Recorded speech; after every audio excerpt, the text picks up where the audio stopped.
தேசத்தின் நம்பிக்கை மாத இதழ் அப்பா பதிப்பகம் இணைந்து வழங்கும் நேர்மையாளர் சகாயம் IAS அவர்களின் அனுபவ பதிவில் கடைசி தரியில் கண்டாங்கி சேலை புத்தகத்திற்கு திரையில் தெரியும் எண்ணை உடனே அழியுங்கள். Paver block, hollow block, solid block, hydraulic paver, fly ash bricks மற்றும் அனைத்து வகையான ப்ரீகாஸ்ட் பொருட்களின் தரம் மற்றும் உறுதியை மேம்படுத்த சன்ப்ரூஃப் தி கன்ஸ்ட்ரக்ஷன் கெமிக்கல். தொடர்புக்கு 989452449222 மற்றும் 9443121021. சன்ப்ரூஃப் தி கன்ஸ்ட்ரக்ஷன் கெமிக்கல். புத்தாண்டு மற்றும் பொங்கலை முன்னிட்டு ஆன்டிக்ஸ் கிளாக்ஸ் எனப்படும் மிக பழமையான கடிகாரங்கள் நம்முடைய அலுவலகத்தில் சிறப்பு தள்ளுபடியில் விற்பனைக்கு உள்ளது. தொடர்பு கொள்ள வேண்டிய தொலைபேசி எண் 9092547007.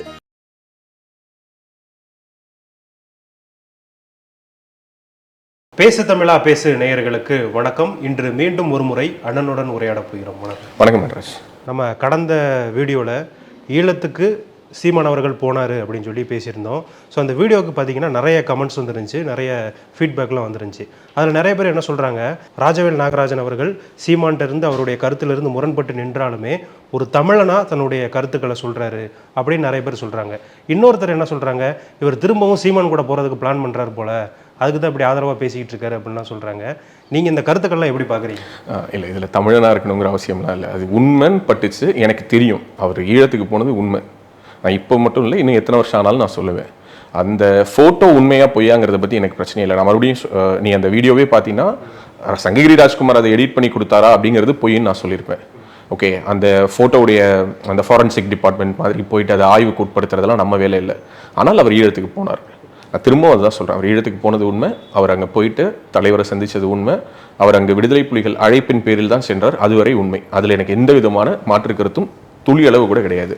ஆனால் அந்த வீடியோவை சிலர் இப்படி புரிஞ்சுக்கிட்டு இருக்காங்கிறது எனக்கும் அந்த வீடியோடைய ஃபீட்பேக் பார்க்கும்போது, அல்லது ஒரு சில முன்னாள் நாம் தமிழர் நண்பர்கள் இருப்பாங்க இல்லையா, அவங்கெல்லாம் கூட அனுப்பியிருந்தாங்க. என்னதான் ஷேர் பண்ணிட்டு இருக்காங்க. ஆமாம், அதாவது சொல்லுவாங்கல்ல, தான் ஆடாவிட்டாலும் தன் தசையாடுங்கிற மாதிரி அன்பு மேல இன்னும் உங்களுக்கு ஒரு அன்பு இருக்குல்ல அப்படின்லாம் சொல்லி அனுப்பிச்சிருந்தாங்க. Let me be very frank, இதில் அன்புங்கிறத தாண்டி உண்மையாகவே நான் சொல்லணும்னு நினச்சது என்னன்னா, அவர் மேல் சொல்லக்கூடிய இந்த அபாண்டமான குற்றச்சாட்டு பொய்.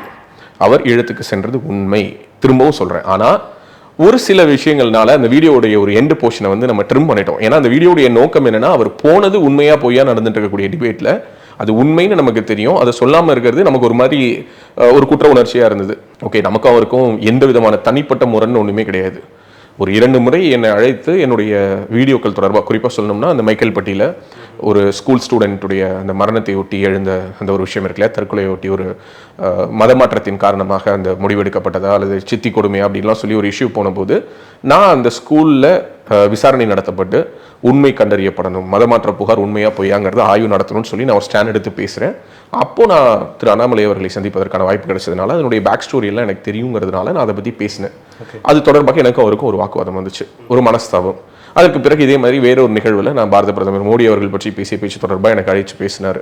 இது மட்டும்தான் எனக்கு அவருக்கும் ஒரு முரணை. மற்றபடி நான் அவர்கிட்ட விதண்டாவாதம் பண்ணி, வாக்குவாதம் பண்ணி, கோவப்பட்டு அல்லது அவர் என்னை திட்டி இதெல்லாம் எதுவுமே இல்லை. ரொம்ப அமைதியாக ஒரு குட் ஃபேர்வெல்னு சொல்லுவோம்ல, ரொம்ப ஒரு ப்ளசண்ட்டாக ஒரு ஸ்மைலோட இப்போவும் அவரை எங்கே சந்திச்சாலும் பேசுவதற்கான முழு உரிமையும் இருக்குது. என்னுடைய கருத்துக்களை அவர்கிட்ட சொல்கிறதுக்கான வாய்ப்புகளும் எனக்கு இருக்குது. இதெல்லாம் ஒரு பக்கம் நகர்த்தி வச்சிடுறேன். ஸோ அந்த வீடியோவை நான் தமிழனாக உண்மையை சொல்லிட்டேன், பழைய பாசத்தின் அடிப்படையில் உண்மையை சொல்லிட்டேன், அல்லது புதுசாக உறவு தொடரணும்னு உண்மையை சொல்லிட்டேன், அதெல்லாம் எதுவுமே கிடையாது. எனக்கு அவருக்கு என்ன உறவு தொடர்வதற்கோ அல்லது முறிக்கிறதுக்கோ ஒன்றும் இல்லை. நான் அவர் என்ன ஏதாவது பந்தத்தில் இருந்தோமா அல்லது அந்த கட்சியில் இருந்தேன்னா எதுவும் கிடையாது. நான் அவங்களுடைய நிலைப்பாடு ஆதரிச்சிருந்தேன். அந்த அரசியல் எனக்கு பிடிச்சிருந்தது, சரின்னு தோணுச்சு, பேசினேன். அதில் இருக்கக்கூடிய முரண்கள், அதில் இருக்கக்கூடிய பிழைகள், அதில் இருக்கக்கூடிய காணல் நீர் மாதிரியான எண்ண ஓட்டங்கள் இதெல்லாம் தெரிந்ததற்கு பிறகு அதை நம்ம விமர்சித்தோம். ஒரு லார்ஜர் பிக்சரில் இந்தியாங்கிற ஒரு நாட்டுக்கு, அந்த இந்திய நாட்டினுடைய இறையாண்மைக்கு, ஒரு இந்திய நாட்டினுடைய பொருளாதார முன்னேற்றத்துக்கு, இந்திய நாட்டினுடைய ஒரு வளமான எதிர்காலத்துக்கு என்ன அவசியம்னு பார்க்கும் பொழுது நம்ம ஒரு தேசிய சிந்தனையோடு இயங்கக்கூடியவர்கள் பின்னாடி நிற்கிறது தான் இந்த தேசத்துக்கு நல்லது அப்படிங்கிற ஒரு எண்ண ஓட்டம் வந்ததனுடைய விளைவு தான் நம்மளுடைய டிரான்ஸ்ஃபர்மேஷன். அதில் மிக முக்கியமான பங்கு நம்மளுடைய பாரத பிரதமர் மோடி அவர்களுக்கும் நம்மளுடைய பாஜக மாநில தலைவர் திரு அண்ணாமலை அவர்களுக்கும் உண்டு. ஸோ இந்த வீடியோவில் நம்ம கடந்த வீடியோவில் நம்ம போராமல் விட்ட ஒரு போர்ஷனை இப்போ நம்ம ப்ளே பண்ணலாம்னு நினைக்கிறேன். இதுதான் அந்த வீடியோடைய கன்க்ளூஷனாக நான் பேசியிருந்தது. அதை ஃபஸ்ட்டு மக்கள் பார்த்துட்டாங்கனாலே புரிஞ்சுப்பாங்க. பாஜகவினர் என்ன நினைக்கிறாங்கன்னா, திமுக எதிர்ப்பு ஸோ திமுகவை யார் எதிர்த்தாலும் அவங்கள நம்ம ஆதரிக்கணும் அப்படிங்கிற ஒரு எண்ண ஓட்டம் இருக்குல்ல. இது என்னை பொறுத்தவரை நான் சொல்றது பாஜகவினர்னா பாஜக கட்சியினர் இல்லை, பாஜக தலைவர்கள் இல்லை, ஹெச் ராஜா இல்லை, தமிழிசை சவுந்தரராஜன் இல்லை, அண்ணாமலை இல்லை, இப்படி தனிநபர்களை குறிப்பிட்டே நான் பேசல.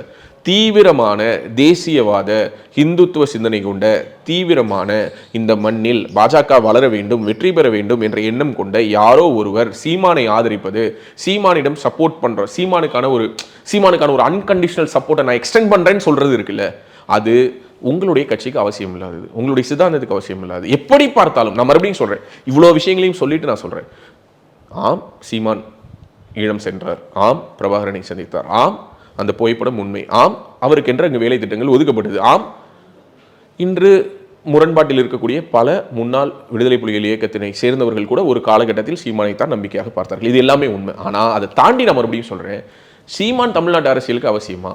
சீமானுடைய கட்சி நாம் தமிழர் கட்சிங்கிறது தமிழ்நாட்டு அரசியலில் என்ன மாதிரியான ஒரு இம்பாக்டை ஏற்படுத்தியிருக்காங்க அப்படிங்கிறதுல எனக்கு மாற்று கருத்து இருக்குது. அதில் எனக்கு 200% மாற்று கருத்து இருக்குது. ஏன்னா நான் பயணித்த காலகட்டங்களுக்கு பிறகு வெளியிலிருந்து வந்து நான் நின்று பார்க்கும்பொழுது, இன்று அந்த கட்சியிலிருந்து வெளியில் வரக்கூடிய ஒவ்வொருவரோடும் சந்தித்து பேசும்பொழுது அவர்கள் எப்பேற்பட்ட இழப்புகளை சந்திச்சிருக்காங்க, அவங்க எப்பேற்பட்ட காயங்களை சந்திச்சிருக்காங்க, அவங்க என்ன மாதிரியான ஒரு தவறான அரசியல் பாதையில் வழிநடத்தப்பட்டிருக்காங்க, அவங்களுடைய எதிர்காலத்தை தொலைச்சிட்டு இருக்கிறதுனால அவங்களுக்கு சந்திக்கக்கூடிய பிரச்சனைகள் என்ன, இது அனைத்தையும் வைத்து பார்க்கும் பொழுது இது அவசியமற்ற ஒரு கட்சி, இது அப்புறப்படுத்தப்பட வேண்டிய கட்சி, இது இந்த தமிழ்நாட்டிலிருந்து விலக்கி வைக்கப்பட வேண்டிய கட்சி. இந்த சித்தாந்தம் என்பது தமிழ்நாட்டு அரசியலுக்கு மட்டுமல்ல, இந்திய இறையாண்மைக்கு எதிரானது. இது முற்று முழுதாக அழித்தொழிக்கப்பட வேண்டியதுங்கிறதுல எனக்கு மாற்றுக்கிறது கிடையாது. பட் அதுக்காக சீமான் போகவே இல்லை. சீமான் வந்து ஃபோட்டோஷாப் பண்ணிட்டாரு, சங்ககிரி ராஜ்குமார் தான் அதை ஃபோட்டோஷாப் பண்ணி கொடுத்தாரு, சீமான் பிரபாகரனை பார்த்ததே இல்லைன்னு சொல்லக்கூடிய அந்த அபாண்டமான பொய்களை ஆதரிக்க வேண்டிய அல்லது மௌனமாக கடந்து போக வேண்டிய அவசியம் எனக்கு இல்லை என்பதுதான் என்னுடைய கருத்து. இப்போ இந்த போர்ஷனை பார்த்ததுக்கு பிறகு பலருக்குமே தோணும், ஏன் இந்த போர்ஷனை நம்ம அந்த வீடியோலேருந்து ட்ரிம் பண்ணோம் அப்படின்னு சொல்லிட்டு நிறைய பேர் கேட்கலாம்.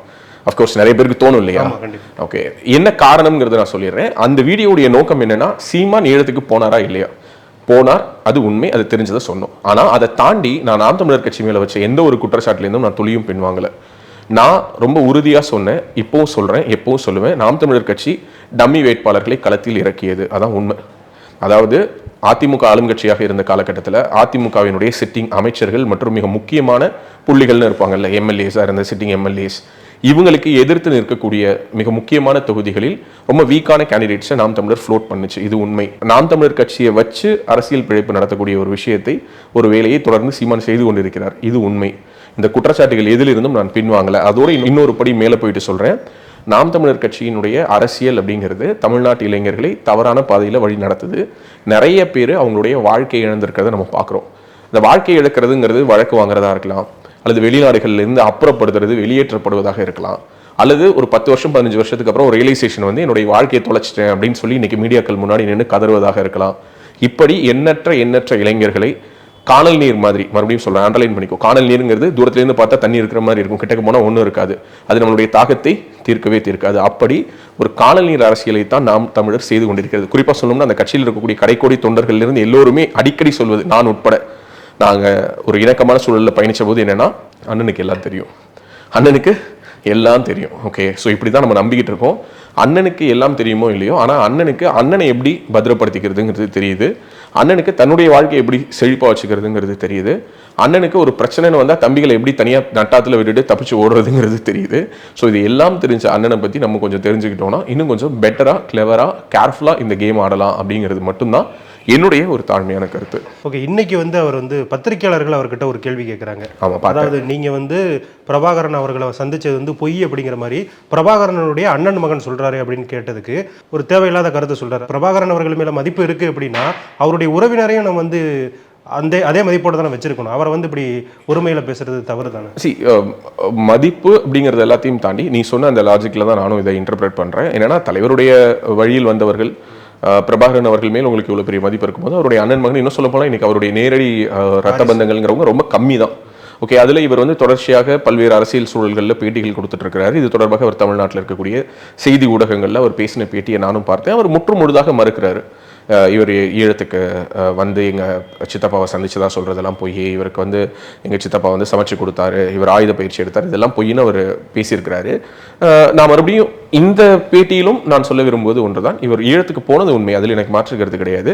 ஆனால் அந்த மற்ற சம்பவங்களில் ஒரு மிகைப்படுத்தல் இருக்கலாம்ங்கிறதுலையும் எனக்கு எந்த விதமான மாற்று கருத்தும் கிடையாது. ஆனால் எப்படி பார்த்தாலும் இன்னைக்கு சீமான் அவர்கள் பேசியது வன்மையான கண்டனத்துக்குரியது. ஏன்னா ஒரு 30 லட்சம் மக்கள் உங்களுக்கு வாக்கு செலுத்துறாங்க, உங்களை ஒரு ரோல் மாடலா பாக்குறாங்க. இப்போ நிறைய பேர் உடனே என்ன சொல்லுவாங்கன்னா, நீங்களாம் கெட்ட வார்த்தை பேச மாட்டீங்களா, நீங்களாம் அபியூசிவா பேச மாட்டீங்களா, நீங்களாம் வந்து கோவப்பட மாட்டீங்களா, நீங்க ஒருத்தங்களை திட்டும் பொழுது என்ன கொஞ்சுவீங்களா, உங்களுக்கு கோவம் வந்தா நீங்க பேச மாட்டீங்களா. It's very common. ஏன்னா நான் ஒரு தனிநபர், நீ ஒரு தனிநபர், நம்ம 2 பேரும் எப்படி பேசுறோங்கிறது இந்த சமூகத்துல எந்த விதமான பாதிப்பையும் உருவாக்க போறதில்லை. அன்லெஸ் அன்டில் உன்னுடைய என்னுடைய பிரைவேட் கான்வர்சேஷன்ஸை யாரோ ஒருத்தங்க நமக்கு தெரியாம பப்ளிக்ல கொண்டுட்டு வந்து வைக்கிற வரைக்கும். ஏன்னா நீயும் நானும் அரசியல் கட்சி நடத்தல, நீயும் நானும் இளைஞர்களை வழி நடத்தல, நீயும் நானும் ஒரு இயக்கம் கட்டுறோம், ஒரு மாற்று அரசியல் முன்னெடுக்கிறோம் நம்ம பேசல. ஒரு தலைவன், தமிழ்நாட்டினுடைய 3வது பெரிய கட்சி, 30 லட்சம் இளைஞர்களுடைய வாக்குகளை பெற்ற ஒரு கட்சி. இன்னும் சொல்ல போனா கூடுமானவரை நாம் தமிழருக்கு வாக்கு செலுத்துறவங்க எல்லாருமே 20ல இருந்து ஒரு 40 வயசுக்குள்ளார தான் இருக்கான். ஒரு 30-35 வயசுக்கு மேல அந்த கட்சியை விட்டு விலகிடுறான், இல்ல 40 வயசுக்கு அப்புறம் சுத்தமா அரசியல் விட்டே ஒதுங்கிடுறான். இதுதான் நம்ம பாக்குறோம். காலங்காலமாக ஒரு தேர்தலில் நிற்கக்கூடிய வேட்பாளர்கள் இருந்து ஒரு ஃப்ரெஷ் பேட்ச் தான் அடுத்த வருஷம் நிற்கிறான். முதல் வருஷம் நிற்கிற 234 பேர்ல தேடி பிடிச்சாலும் ஒரு 30 பேருக்கு மேல அடுத்த தேர்தலில் நிக்கிறது கிடையாது. இதுதான் நாம் தமிழர் கட்சியினுடைய வரலாறாக இத்தனை வருடங்களாக நம்ம பார்க்கிறோம். அப்படி இருக்கும்பொழுது ஒரு செய்தியாளர் கேட்கிறாங்க, இப்போ நேற்று அல்லது நேற்றைய முன்தினம் பார்த்தீங்கன்னா ஒரு பிரஸ் மீட்ல இதே மாதிரி கேட்கும்போது என்ன கேட்குறாங்க, என்னங்க இந்த மாதிரி அந்த போட்டோ வந்து உங்களுக்கு யாரோ எடிட் பண்ணி கொடுத்ததா சொல்றாங்களேங்கிற பொழுது அவர் என்ன சொல்றாங்க, அது இருக்கட்டும் அப்படின்னு அடுத்த கேள்விக்கு போறாரு. அதே போல இன்னைக்கும் அதை கடந்து போயிருக்கலாம். 2016 ஜெயலலிதா அவர்களுடைய மறைவுக்கு பிறகான காலகட்டம் இருக்குல்ல, இந்த ஒரு 8 வருஷத்துக்குள்ளார பார்த்தீங்கன்னா அவருடைய பேச்சு, நடை, உடை, பாவனை, ஒரு உதாரணத்துக்கு வந்து திராவிட சுடுகாடுன்னு சொன்னதா இருக்கட்டும், 2 ஆம்பளைங்களுக்கு நடுவில் ஒரு பொம்பளை படுத்திருக்கான்னு சொல்றதா இருக்கட்டும், ஜெயலலிதா அவர்களுடைய அந்த 3 கல்லறைகள், அண்ணா, எம்ஜிஆர், இந்த பக்கம் பார்த்தீங்கன்னா இந்த கல்லறை இருக்குது அப்படிங்கிறத அவர் சொன்ன அந்த விதமாக இருக்கட்டும், இப்படி அனைத்திலுமே வந்து பார்த்தா அப்படின்னா அவர் பேசிய பேச்சுக்கள் எல்லாமே அநாகரிகத்தோட உச்சம். ஓட்டு அரசியல்ல தங்களுக்கான ஒரு இருப்பை நிலைநிறுத்தி கொண்டு தங்களுடைய பார்கெனிங் பொட்டன்ஷியல் அதிகப்படுத்தி இங்க இருக்கக்கூடிய தேசிய கட்சிகளை சிறுமைப்படுத்துறது, இங்க இருக்கக்கூடிய திராவிட கட்சிகளை அசிங்கப்படுத்துறதுன்னு சொல்லிட்டு அவங்க பேசுவது எல்லாமே கற்பனைக்கு எட்டாத, ரியாலிட்டிக்கு ஒத்து வராத விஷயங்கள். அதை தொடர்ந்து பேசி அதை முன்னெடுத்து செல்வதன் மூலமாக ஒரு வாக்கு சதவீதத்தை பெற முடியுதுங்கிறதுனால, 1 4 ஆச்சு, 4 7 ஆச்சு, 7 ஆச்சு, 8 ஆச்சு அப்படிங்கிற மாதிரி வளர்றதுனால அவர் அதை நம்புறாரு. ஓ, மக்கள் என்ன என்ஜாய் பண்றாங்க போல இருக்கு, ரசிக்கிறாங்கன்னு. ஸோ அதுக்கு நான் மக்களை தான் குறை சொல்லுவேன். மக்கள் வந்து என்னைக்கோ அவருக்கு பாடம் புகட்டி இப்படியெல்லாம் பேசக்கூடாது சீமான், இது தமிழ்நாடு, இது தமிழ்நாட்டினுடைய அரசியல் வேறு மாதிரி அப்படின்னு சொல்லியிருந்தாங்கன்னா இதனுடைய தன்மை வேறாக இருந்திருக்கும். ஸோ அப்படி சொல்லாத மக்களுடைய விளைவு தான் இப்படியான ஒரு பேச்சு இன்று சீமானிடம் இருந்து வந்திருப்பதான் நான் பார்க்குறேன். இல்லை, நீங்களே குறிப்பிட்டிருந்தீங்க, நேற்று வந்து இந்த விஷயத்தை பற்றி கேட்கும் பொழுது அவர் கடந்து போயிடுறாரு, இன்னைக்கு வந்து வெடிச்சு பேசுறாரு. இதுக்கு முக்கியமான காரணமாக என்ன சொல்றாங்கன்னா, இன்னைக்கு 3000 பேர் திமுகவில் இணைகிறாங்க நாம் தமிழர் கட்சியிலிருந்து. 2011 இருந்து நாம் தமிழர் கட்சி ஒரு இயக்கமாக மாறுது. 2016 எலெக்ஷன்ஸ்ல அவங்க பங்கெடுக்கிறாங்க. 2019, 21, இப்போ 24 அப்படின்னு சொல்லிட்டு அவங்க கடந்து வந்திருக்காங்க. இப்போ மாநில கட்சியாகவும் அவங்க அங்கீகரிக்கப்பட்டிருக்காங்க. இதுவரை எந்த ஒரு மேடையிலும், கலைஞர் உயிரோடு இருந்த காலகட்டத்திலும் சரி, ஜெயலலிதா உயிரோடு இருந்த காலகட்டத்திலும் சரி, ஸ்டாலினும் சரி, இதுவரை நாம் தமிழர் கட்சிங்கிற பேரை அவங்க சொன்னதே கிடையாது. So this is not the first time. கடந்த 10 ஆண்டுகளுக்கு மேலாக கில்லிங் பை சைலன்ஸ் அப்படிங்கிற மாதிரி இதை ஒரு பெரிய ஒரு பொருட்டா எடுத்துக்கல அப்படிங்கிற மாதிரியான ஒரு அரசியல் அவங்க முன்னெடுத்தாலும் கூட நாம் தமிழர் கட்சியை ஒரு ஃபேக்டரா அவங்க கன்சிடர் பண்ணணுமா வேணாமாங்கிறத எலக்டோரல் ரிசல்ட்ஸ் வந்து நிரூபிச்சுக்கிட்டே தான் இருக்குது. அவங்க வாங்குற வாக்கு 200% அது திமுகவுக்கு போற வாக்கு கிடையாது.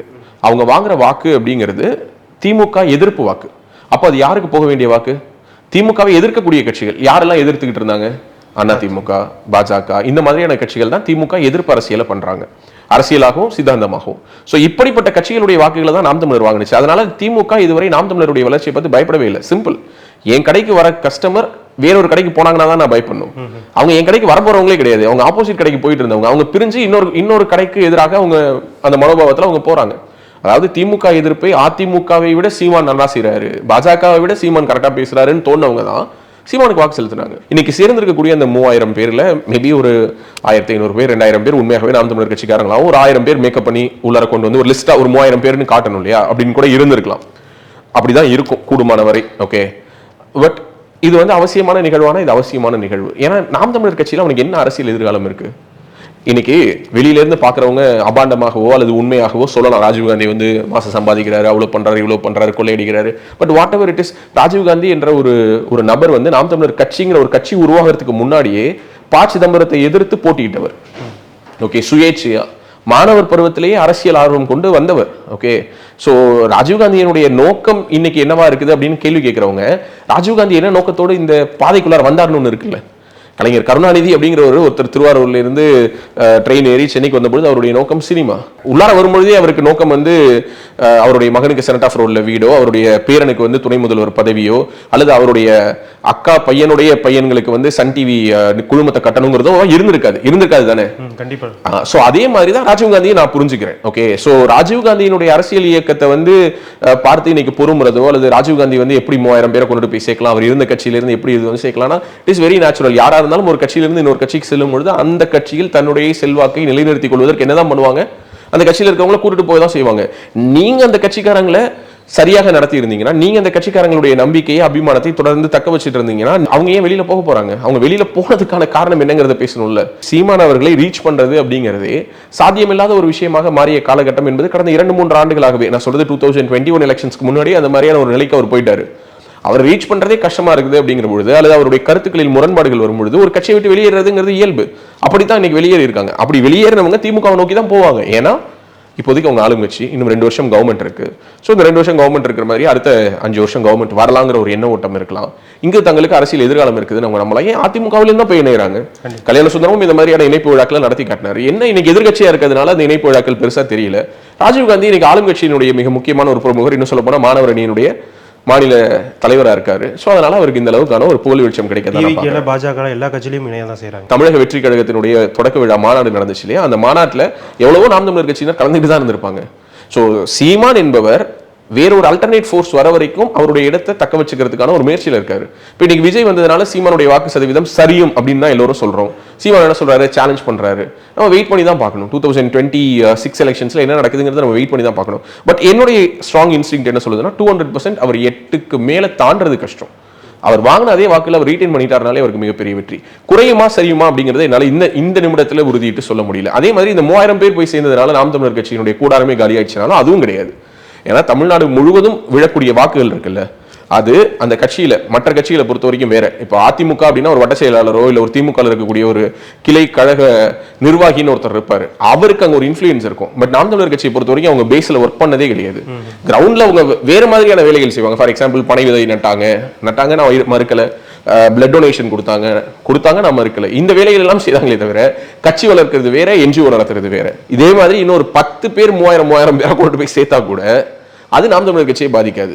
ஏன்னா நான் சொன்ன மாதிரி சீமானுடைய இந்த போல்ட்னஸ் அப்படின்னு சொல்லி மக்கள் நம்புறாங்கல்ல, ஊர் பக்கத்துல ஊர் நாட்டான்னு சொல்லுவாங்கல்ல, அந்த மாதிரி ஒரு பட்டிக்காட்டான் பேசுற மாதிரியான ஒரு பேச்சு, ஒரு இயல்பான மொழி நடை, அவருக்கு இருக்கக்கூடிய ஒரு வசீகரமான பேச்சு. நான் அடிக்கடி சொல்லியிருக்கேன், நாம் தமிழர் கட்சி மாதிரியான ஒரு கட்டமைப்பை விட்டுட்டு திமுக மாதிரியான ஒரு கட்சிக்கு சீமான் மாதிரியான ஒரு பேச்சு திறமை கொண்ட ஒருவர் தலைவராக இருந்தால் திமுகங்கிற ஒரு இயக்கம் அழிகிற வரைக்கும் தமிழ்நாட்டில் திமுக தான் ஆளுங்கட்சியா இருக்கும். இப்படிப்பட்ட ஒரு கட்டமைப்பை மட்டும் அவர்கிட்ட கொடுத்து திமுகவுக்கு இருக்கக்கூடிய ஒரு பொருளாதார பலம், மேல இருந்து கீழே வரைக்கும் இருக்கக்கூடிய பார்ட்டி ஸ்ட்ரக்சர், இது எல்லாத்தையும் கொடுத்து சீமான சிஎம் உட்கார வச்சா என்ன ஆகும்? சீமான் உயிருடன் இருக்கும் வரை அவர் தான் தமிழ்நாட்டினுடைய சிஎம் இருப்பார். ஏன்னா அவர்கிட்ட இல்லாதது என்ன? ஸ்ட்ரக்சர்.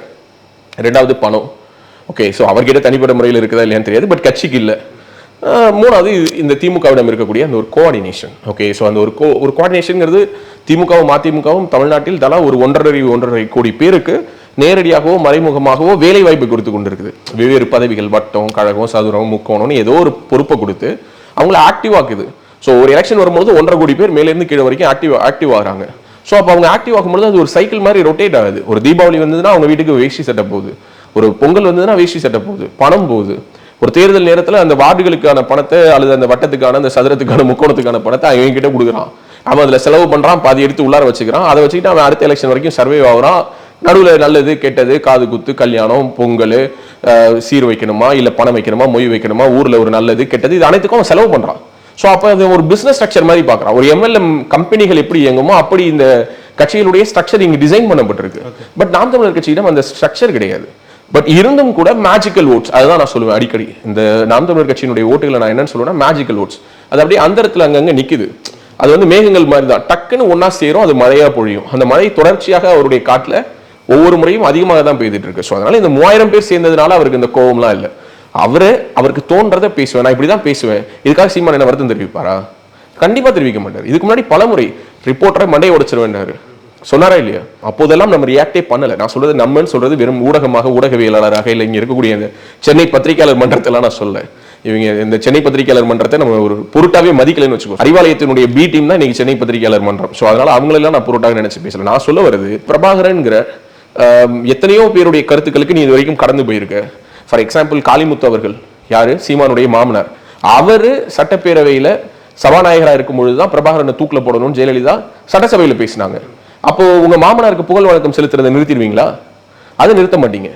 இதே ஜெயலலிதா வந்து விடுதலை புலிகள் இயக்கத்தினுடைய தடையை நீட்டிக்கணும்னு பேசினாங்க. விடுதலை புலிகள் இயக்கத்தினுடைய தடை என்பது சரின்னு பேசினாங்க. 7 பேர் விடுதலைக்கு பல வருடமாக அவர்கள் முட்டுக்கட்டை போட்ட காலகட்டங்கள் உண்டு. விடுதலை புலிகள் இயக்கத்தின் மீதான தடையை நீக்குவது தொடர்பாக பல மாநிலங்களில் கருத்துக்கள் கேட்டாலும் மத்திய அரசு ஒவ்வொரு முறையும் தமிழ்நாடு அரசிடமும் கருத்து கேட்கும்.